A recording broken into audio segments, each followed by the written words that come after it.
this will be the greatest technology humanity has yet developed.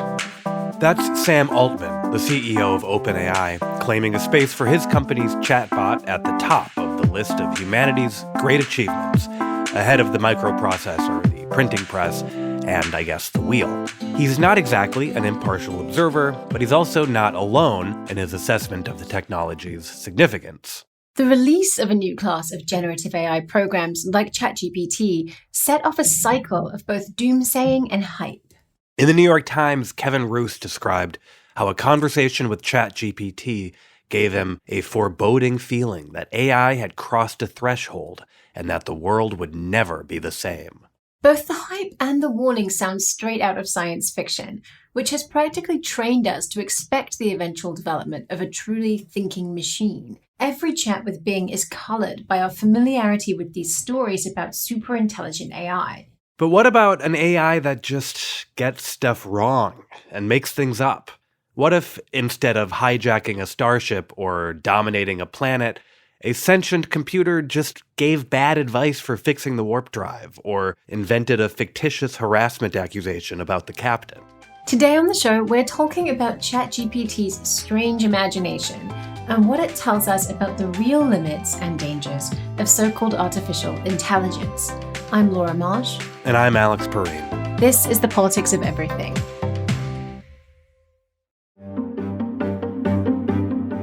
Want a regular dose of The New Republic? Sign up for TNR newsletters, must-reads every day of the week. Get daily roundups of trending news and commentary from TNR.com. Discover the rogues and scoundrels of American politics with Deputy Editor Jason Linkins. Keep tabs on the rumblings of Capitol Hill with Grace Seegers and Daniel Strauss. And find out what's got editor Michael Tomasky steamed up this week.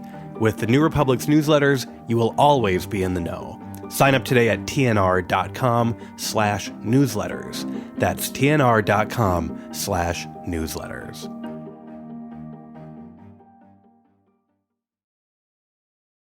The new generation of language bots has an eerie range of abilities. They can generate snippets of conversation, write restaurant reviews, little essays on literature and history, even compose poems with complex rhyme schemes. But these bots also have a tendency to simply make things up. As more stories surface of outlandish falsehoods generated by AI, what happens when it's nearly impossible to tell the difference between truth and lies? Will Oremus reports on technology for The Washington Post and recently wrote an article about what happened during a research study on AI, when a law professor asked ChatGPT to generate a list of lawyers who had sexually harassed someone. Will, thanks for coming on the show. Thanks for having me on. So can you talk us through what happened next in this research study? So ChatGPT spits out this list of lawyers, and it not only gives names, but it gives citations, which is really helpful, right? You can look up the stories about when they were accused of sexually harassing people. Mm-hmm. And the lawyer who gets the list is looking through it, and he recognizes one of the names. It's Jonathan Turley. He's a pretty prominent lawyer. Mm-hmm. And the guy who was looking it up, Volokh, says, well, that's odd. I don't remember that controversy.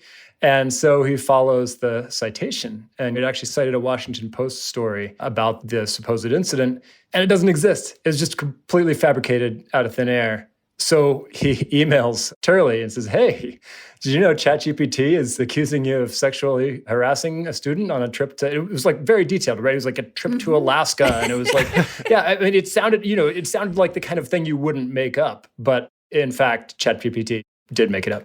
I mean, we're used to seeing kind of rumors and random smears in little corners of the internet. But the difference between that and this is that it looks credible. Like if you didn't click through to the Washington Post link or dig into these details, you'd be like, well, there's a Washington Post piece about it, they say. It's almost like a little, if you didn't know that these things are just language models that are rearranging language in plausible ways, you would almost say it's a little psychopathic. Like it's one thing to like get the name wrong of somebody who was accused of sexual harassment. It's another thing to make up a whole fake citation about it to convince people. Well, right. It invented a plausible sounding story with details that sounded like something you would have actually seen reported about someone accused of sexual harassment. And it did that because what it's sort of designed to do is that. It's designed to take language that it has seen before and make something that sounds natural. And in this case, something that sounded natural was effectively libel. Yeah, at some very basic level, it's essentially figuring out which words tend to go together in human language that's been written on the internet. And it has access to this like unimaginably vast set of data. We don't know exactly what OpenAI includes because even though it's called OpenAI, it's very closed and won't tell us. But stuff like all of Reddit, right? Or like everything that's ever been written on Tumblr or Wikipedia, every patent that's ever been filed in the world. I would say like more than half the time when you ask ChatGPT a factual question, the response is true. And so it can really easily mislead you into thinking that something in the AI knows what's true and what's false, but it really doesn't. Yeah. Generally, I would say the last person you want to invent an accusation of misconduct about would be a high-profile attorney. But in this case, who can be sued? What is actionable here? Yeah. It raises really interesting and somewhat novel liability questions. So go back to like the days even before AOL, CompuServe and Prodigy, and there were all of a sudden these message boards that anybody in the world could post on at any time, and anybody else in the world could see it. And so quickly arose this question of, well, what happens when somebody libels somebody in an online forum? Does the computer service bear some responsibility? Can you sue them too for hosting this crap? Congress was like, let's say you can't sue the interactive computer service for the bad stuff that the person says on it, because otherwise it's going to chill the development of this internet, and that's an exciting thing, and we don't want to do that. So Section 230 says that the computer service can't be treated as the speaker or publisher of something that a third party posted on its site. Though in this case, it would be ChatGPT who said it. So I think what's interesting about the story that you wrote is that ChatGPT came up with this damaging falsehood, and it was a serious enough accusation that this warrants a piece in the Washington Post, right? Computers are making up really awful lies about people that, if they were believed, could be life-changing to that individual. Yet, actually, it seems like this is so far from a one-off for ChatGPT. The same day I read your piece, I was playing around with it, and it told me a series of crazy lies. One of them, it told me Harlan Crow owned the childhood home of President Harry Truman. And it was like, whoa, that's such a cool fact. And then my next thought was, I feel like I would actually know that already. And then I asked it for a source, and it was like, oh, I made that up. So, the thing it does where it's like, I'm so sorry. It appears that wasn't correct. Actually, even when it apologizes, it might be wrong. If you tell it to add 2 + 3 and it comes up with 5, and you're like, no, that's incorrect. It'll be like, oh, I'm sorry. I'm so sorry I got that wrong. Let me try again. Right. I mean, its personality is the worst research assistant ever, because its first instinct is like, quick, make something up. And then its second instinct is like, okay, cool, just walk it back. I think what really interested us about the story too is if these kinds of falsehoods and errors can proliferate at this rate, how is that going to change the information environment that we live in? So at the risk of looping back into the weeds, which you had so deftly pulled us out of legal liability, I think it's worth closing the circle on that question, because so when you type in a prompt to ChatGPT and it responds to you, okay, let's say it tells you something that's false about Alex.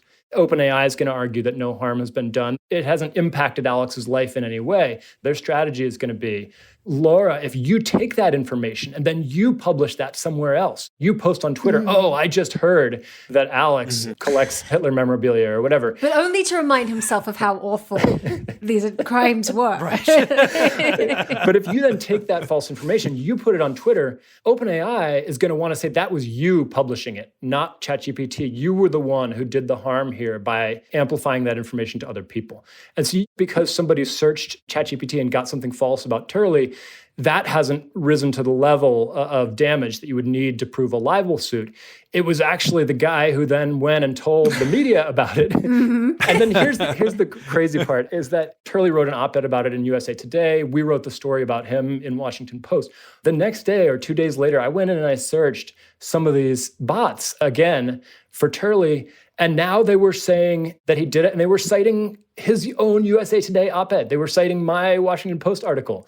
So the debunking stories got sucked back into the language models. Yeah. Oh, wow. And I guess his name and these words or key search terms are all out there on the internet wrapped up. That's exactly right. And I think that's probably how it happened in the first place, is that Turley has been in the news as a commentator on stories about sexual harassment in the legal profession. His name was in articles that have the words lawyer and sexual harassment. And that's probably how it came up with him doing this in the first place. And I'm thinking, even if you, as a journalist, write a story about someone who has been credibly accused of sexual harassment, actually the way you write that story has to be extremely careful. And I wonder if a large language model is really capable of doing that at scale. Yeah, the way that OpenAI has been addressing this, which I think is the template that the others are following as well, is to just refuse to answer questions that look like they're on a sensitive topic. And so if anybody's used ChatGPT a good amount, they will have run up against this. They ask it a question and they'll say, sorry, but as an AI language model, I can't discuss that issue, or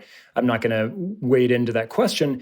I regularly lurk on these Reddit forums and Discord channels where people are posting their experiences with these AI chatbots.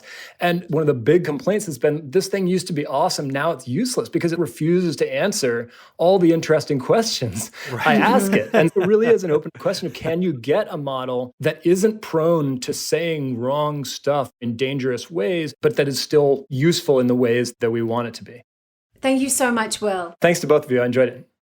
Read Will Oremus' article, ChatGPT Invented a Sexual Harassment Scandal and Named a Real Law Professor as the Accused, at WashingtonPost.com. Well, that's one screw-up for ChatGPT, but surely it'll just get better from here, right? After the break, we're talking with author Ted Chiang, who is not so sure.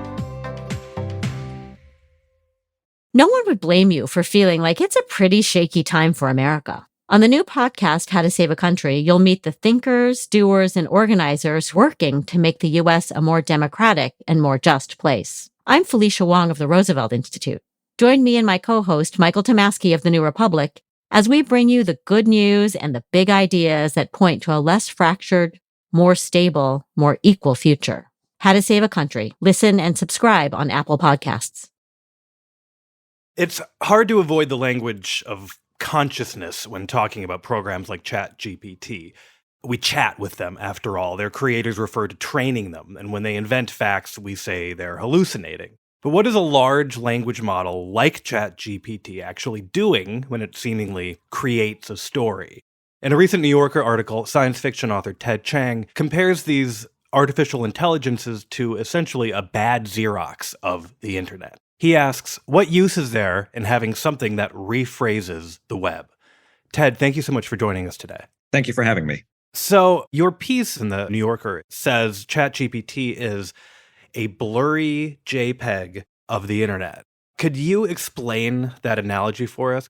If you think about all the information on the web and then compare the size of that to the size of one of these large language models like ChatGPT, the program cannot contain all the text on the web because it is simply much too small. It is maybe 1% of the size of the text that it was, say, trained on.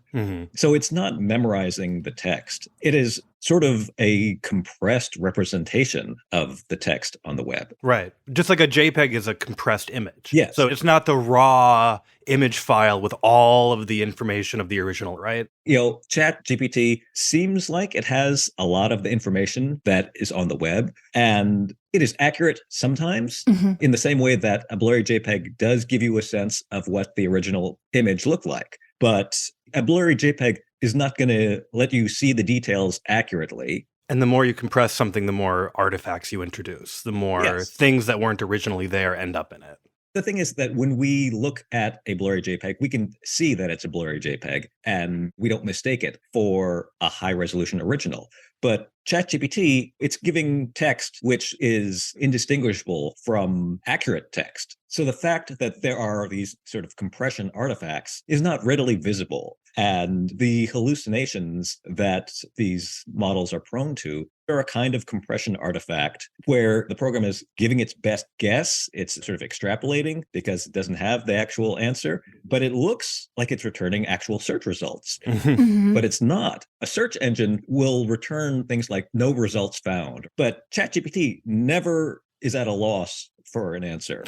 And a lot of people have said that these models, they are kind of like autocomplete on steroids. When you're typing in your phone and you type Right. a few words and it suggests the next word. It can always think of what the implausible next word would be. At all times, it can say, well, after that word, this word might come. Yes, it's always going to suggest something, and that something may be radically incorrect. There's a really interesting point you make in this recent piece that the errors are actually part of what makes the output of ChatGPT look so impressive on the surface. Like if you wanted to just find out the answer to a question, you could search for it, right, in Google, and you'll probably pull up an accurate result pretty quickly. And that's kind of impressive. If you ask ChatGPT the same question, it won't just pull up that result. It has to transform it in some way and generate new text to try and give you an answer. And that new text may have errors in it. Like it's a copy of a copy of a copy, which makes it original, but also wrong. And somehow the wrongness is essential to this form, at least, of fake originality. So if you make an analogy to a student who you are quizzing, and if the student recites something from the textbook verbatim, you know that they have a really good memory, but you don't know whether they've really understood the material. And with students, if they are able to rephrase it in their own words, then we think that they may have actually understood the material. And so in this analogy, a conventional search engine is the student reciting something verbatim, but ChatGPT is rephrasing it. So that makes us think that it actually understands the text that it has processed. And that's why it can seem so impressive because, as you say, rephrasing something you read in your own language is a skill a lot of us have to work very hard at. But this is just a program that is designed to do that. And, a rephrasing program, that is legitimately impressive. If it didn't have this tendency to make things up when it didn't have a good answer, then that would be amazing. That would be pretty cool. But it remains unclear whether you can get one without the other. And that's what it seems like the idea is, again, for Microsoft and for Google and for these companies to turn it into a product that makes them money instead of just something that's like fun to play around with. That seems like a question that should be asked a lot more often, right? Because it seems vital to be able to separate the rephrasing from the hallucinating. That's the multi-million-dollar question. If you weren't selling it as a search engine, if you weren't selling it as a replacement for Google or Bing, that'd be one thing, and something that is designed to generate text, maybe that's not a good fit for the application that we have for search engines. Well, Laura likes to say that what ChatGPT is actually good at is making sestinas. It's very good at writing poetry. Or formally complex, but spiritually blah.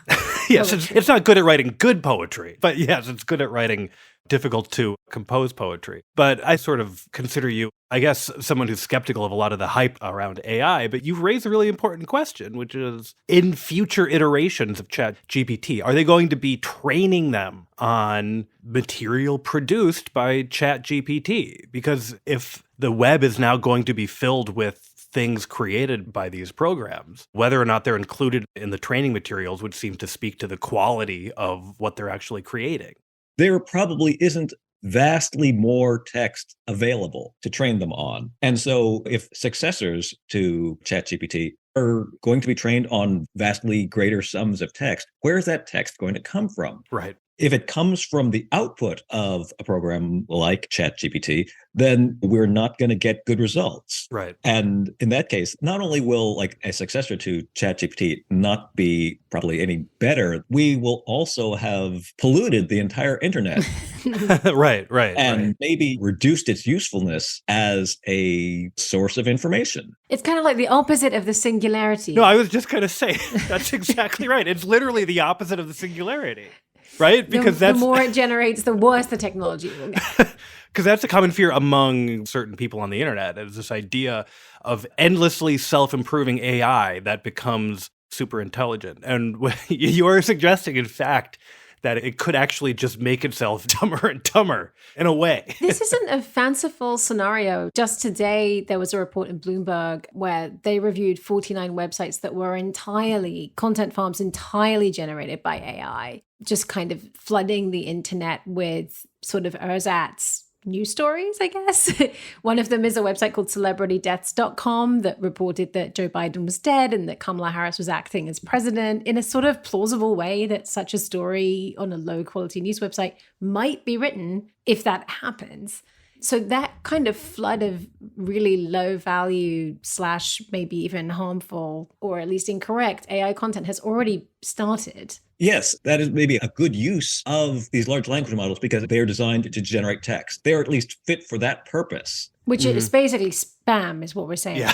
Would be kind of funny if, the what time is the Super Bowl kind of content just gets completely thrown into chaos by AI. Right. Spitting out millions of different answers. No one will know what time the Super Bowl is. You have also written about, on a more philosophical level, why you think AI is not going to get smarter. So one of the things that boosters for AI and tech are saying, well, if you look at the progress we've made in the last 5 years, it's going to just keep getting better and better. And you've written about reasons why you're not convinced by that. Could you just talk us through a couple of them?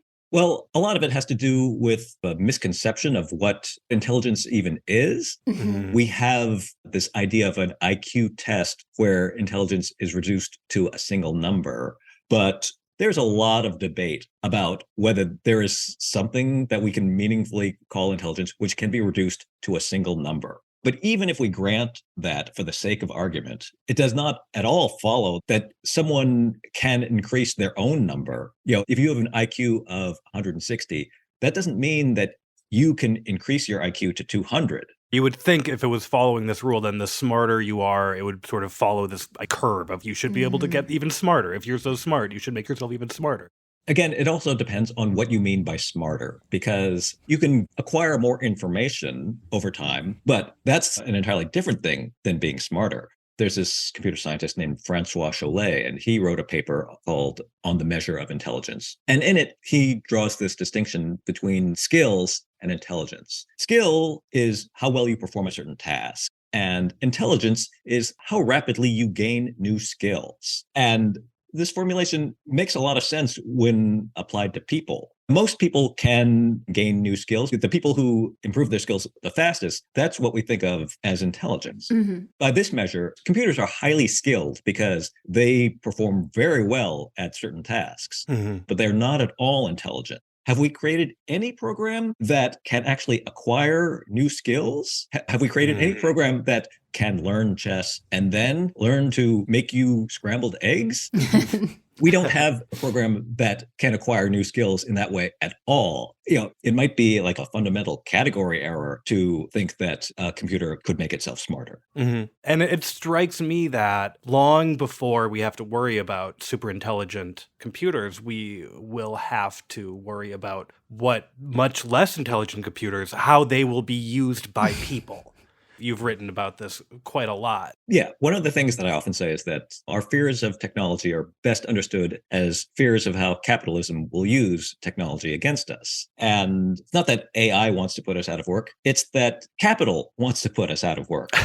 And capital will use AI to do it. In a lot of ways, it's sort of analogous to the way that capital managed to get workers resentful of overseas laborers because of job outsourcing. It's not anyone in India who wants to take your job. It's management who wants to replace you with someone cheaper. Right. The same thing is true for AI.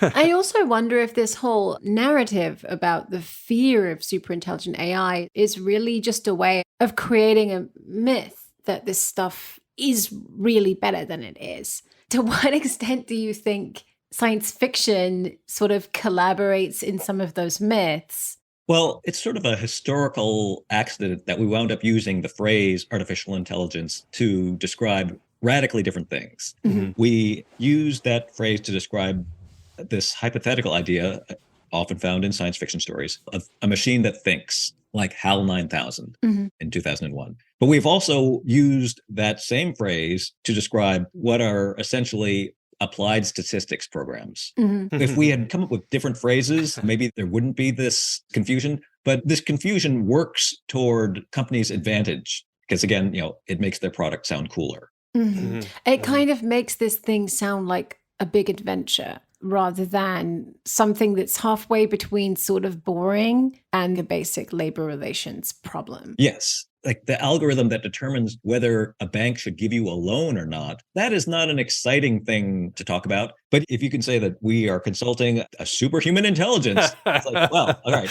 It's much more exciting to imagine, I guess, Skynet denying you a loan than just like a badly programmed algorithm. Or even a well-programmed algorithm. Even a well-programmed algorithm, Yeah. which is used by people for bad ends. Yeah. All right, Ted, thank you so much. Thanks very much. I had fun. This was a good time. Read Ted Chiang's article, ChatGPT is a blurry JPEG of the web, at newyorker.com. If artificial intelligence isn't actually intelligent, what are these programs? After the break, we're talking to linguist Emily M. Bender, who says we're thinking about AI in the wrong way.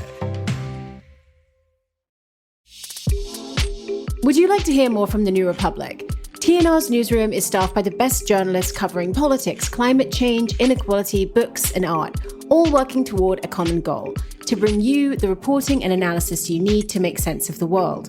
Every day, we aim to tackle the challenges of today's democracy with deeply researched reporting and bold new thought.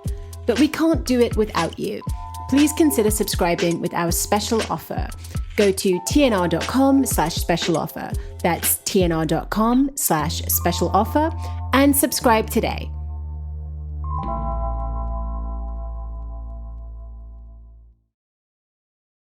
Despite the apparent limits of AI, the hype persists, with some journalists claiming AI has, quote, mastered language, and boosters promising it will replace lawyers and therapists. But what is it really doing, and what isn't it doing?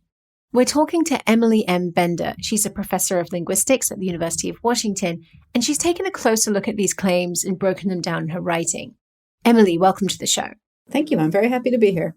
You responded, in fact, to a piece with the title, AI is Mastering Language. So what are AI companies telling us their technology can do? It seems like they're claiming they've made everything machines. And I think the reason they're doing that is that we use language in every domain of our lives.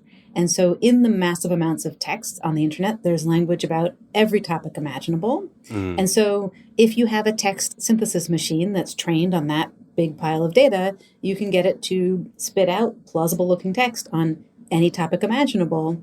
And then if you want to imagine that you've created or are about to create a robo-lawyer, a robo-therapist, a robo-poet, then those claims are easy to make and maybe easy to fall for, but they're false. Earlier in the show, we've been talking about a variety of errors, basically, in generative AI. We keep saying, why does ChatGPT lie? I can imagine that you have a problem with that. Why is that the wrong word to use? It's the wrong word because lie expresses a relationship to the truth. If a person lies, it's because there's something they believe to be true and they're specifically dissembling or trying to dissuade someone from knowing that thing. What ChatGPT and the other large language models are doing is outputting sequences of words that are highly rated by humans as serving as an answer to what came last, and also that are plausible given their training data. And sometimes that corresponds to, once we've interpreted it, a true statement about the world, and sometimes it's not. And so rather than talking about it as lies or misinformation, I talk about synthetic text, I talk about non-information. And both of those things are hugely problematic. They can pollute our information ecosystem. They can mislead people. But to say that ChatGPT is lying is to attribute too much of a relationship to the content of what we interpret its output to mean. And those two things you just mentioned, non-information and synthetic text, how would you describe those for someone who hasn't encountered those terms before? So synthetic text is text, right? It's well-formed, let's say English, but it's synthetic because it was produced through an artificial process that is very different to the process that we use when we are writing, say, or when we are speaking. And non-information is a term that I use to highlight the fact that what's come out of ChatGPT, as far as the algorithm is concerned, is only a sequence of letters. And it only becomes information or misinformation or disinformation when a person interprets it. I can imagine someone saying, well, isn't that true of anything that you read? If I go on a website, I read the New York Times, I'm interpreting it, and it really only has meaning once I start reading those words and comparing them to what I know about the world, right? So how is the output of ChatGPT different from that? As far as how we interact with it, not at all. As far as where it came from, entirely, right? The New York Times, so far as I know, unlike CNET, is not using a text synthesis machine to write its articles. So those articles came about because some person had an intention to communicate and chose the words in order to do that communication. And then they sit there as just marks on the page or pixels on the screen until someone else comes and reads them. But in doing that, we are performing intersubjectivity. We are imagining the mind of the person who wrote it. There's a well-grounded reason for doing that kind of inference, that the author of this New York Times piece did some investigative reporting. They talked to some people. They gathered some information. They're presenting it this way. And as I read the piece and I use that background information to make sense of it, that's well-grounded. In the case of ChatGPT, it's not well-grounded to do that kind of inference. I think you mentioned a moment ago the idea of chatbot replacing, say, a therapist. And I find that really interesting, right? Because if you've been to therapy, you're talking about experiences you've had, but you could do that without a therapist being there. That wouldn't be a therapeutic relationship. It's not just saying words and getting some words back. There is actually something else going on when two people talk to each other. And it seems like a lot of that other stuff that happens around language is being completely excluded from this conversation about large language models. Yeah, exactly. So language is about community. It's about communication. It's about joining intentions with other people. And all of those things produce forms, but the form is not the experience. So in this New York Times Magazine piece that Stephen Johnson wrote, I think it was last year, he said something about how GPT-3 could write essays better than the average high school student. And my reaction to that was, this entirely misses the point of writing essays in high school, right? It's not that we have to keep the world's supply of essays topped up. Right?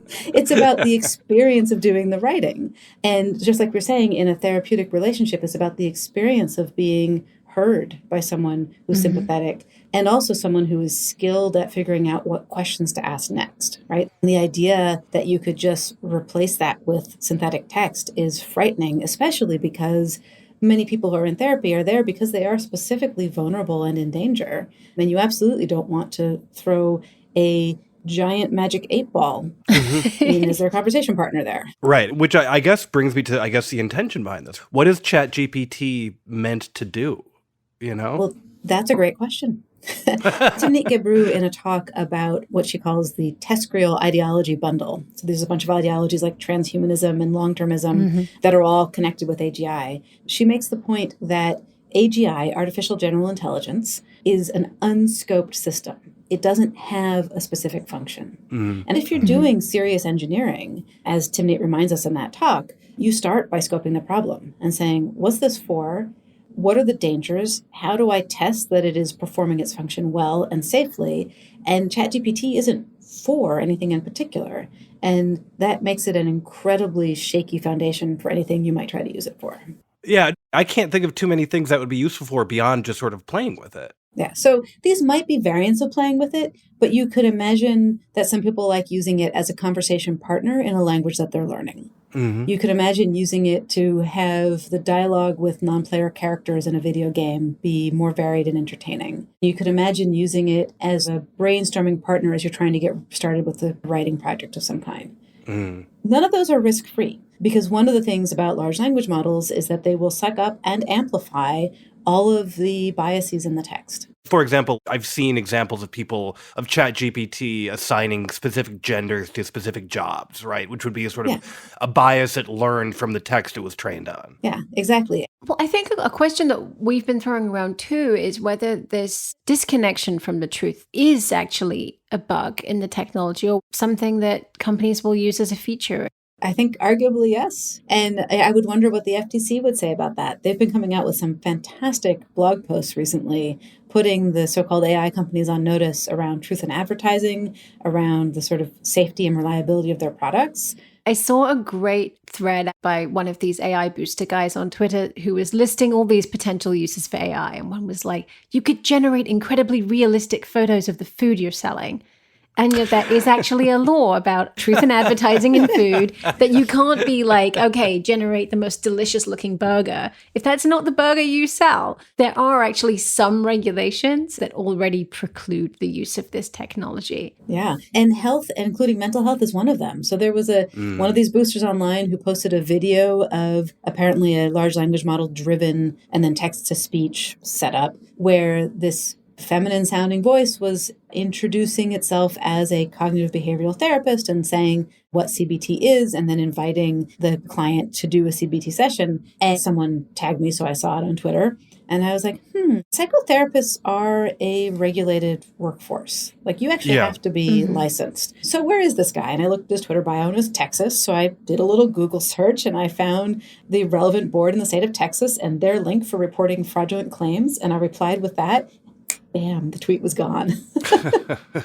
So you've thought about the kinds of regulation that might be useful in this space. Is there something broader you would recommend beyond just referring to regulations that already exist in certain fields? Yeah. So recently, the FTC, the EEOC, the Department of Justice, and the Consumer Financial Protection Bureau came out with a joint statement saying, hey, we regulate the activities of people and corporations. And the fact that those activities are being done via automation now doesn't change that and doesn't change our jurisdiction. So that's great. I'm not a policymaker, so I can tell you the effects I would like to see. I can't tell you how to go about making them happen. So what are some of those effects? I would like to see transparency. I would like to see it be the case that you can always tell when you have encountered synthetic media, text or image, that you can always go back and find out about how the system was actually trained. Another one is recourse. And I think a lot of the proposed regulations are heading in this direction, certainly in Europe, maybe also in the US. Basically, if a decision is made about me through an automated means, I should be able to question it and find out why and talk to a person who would then consider whether it should be changed.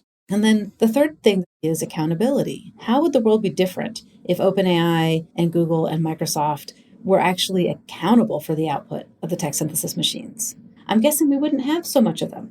Right? Because who would want to be accountable for this random output? Right. The timing of this kind of regulation feels really important based on what we've seen with social media regulation in that space, where basically the whole thing exploded. Regulators didn't get there in time. And then social media companies basically said, but everyone's on social media now and you can't just walk this back. Yeah. On the other hand, we used to have leaded gasoline and we discovered that that was a problem. So regulations came in, it was phased out. We used to have CFCs creating problems for the ozone layer that put in regulations and they're gone. So just because things have been built around it doesn't mean you can't roll it back. But I think you're right that the sooner the better. The other part of that narrative is the tech companies like to say, the technology is moving so fast, the regulatory agencies can't possibly keep up. You're just going to have to deal. Because the technology is just moving on its own. There are no humans involved in moving it forward that quickly, right? Yeah. So there's that angle. But I think that it's valuable to think in terms of not falling for that and basically saying, no, regulation is about protecting rights and those don't change. Right? And what the FCC and all are doing right now about saying, no, we regulate the activities of corporations. I think they said something like, there's no AI loophole here. And this comes around to the terminology about AI. Yeah. So there's this wonderful rephrasing from Stefano Quintarelli, who's an Italian researcher, suggested that we stop using the term AI and start using instead systematic approaches to learning algorithms and machine inferences, because the acronym of that is SALAMI. See, I could get behind that, I think. So then if you ask a question, this is reading from his blog post still, will salami have emotions? Can salami acquire a personality similar to humans? You can see how absurd it is. Right? But when we talk about artificial intelligence or machine cognition or any of these phrases, it makes it sound like it's something that we could maybe one day assign accountability to. Yeah. And that's dangerous, right? The accountability sits with the people who are making the things, who are making the decisions, not the automation. Yeah. Well, I think also that a lot of these conversations about regulation has been derailed by people who are saying AI ethics is really important. But actually the questions that we're asking are, will these things surpass humans and wield power over us? There's a whole lot of energy around what often gets called AI safety. So how do we build these machines so that when we cede autonomy to them, they take good care of us? And those questions, to me, feel like an enormous distraction from the current urgent harms that are going on. So there's the exploitative labor practices behind today's so-called AI systems. There's all of the biases that then get pulled into these systems and reproduced and reinforced, which cause problems. Automatic decision systems in the allocation of social benefits, for example. And there's the way that recommendation systems can amplify harmful ideas. And this is the social media effect that you were referring to earlier. All of this is real, existent, current harm, but grappling with that harm means recognizing, if you are a tech VC or, a tech company CEO, etc., that you've caused some of that harm.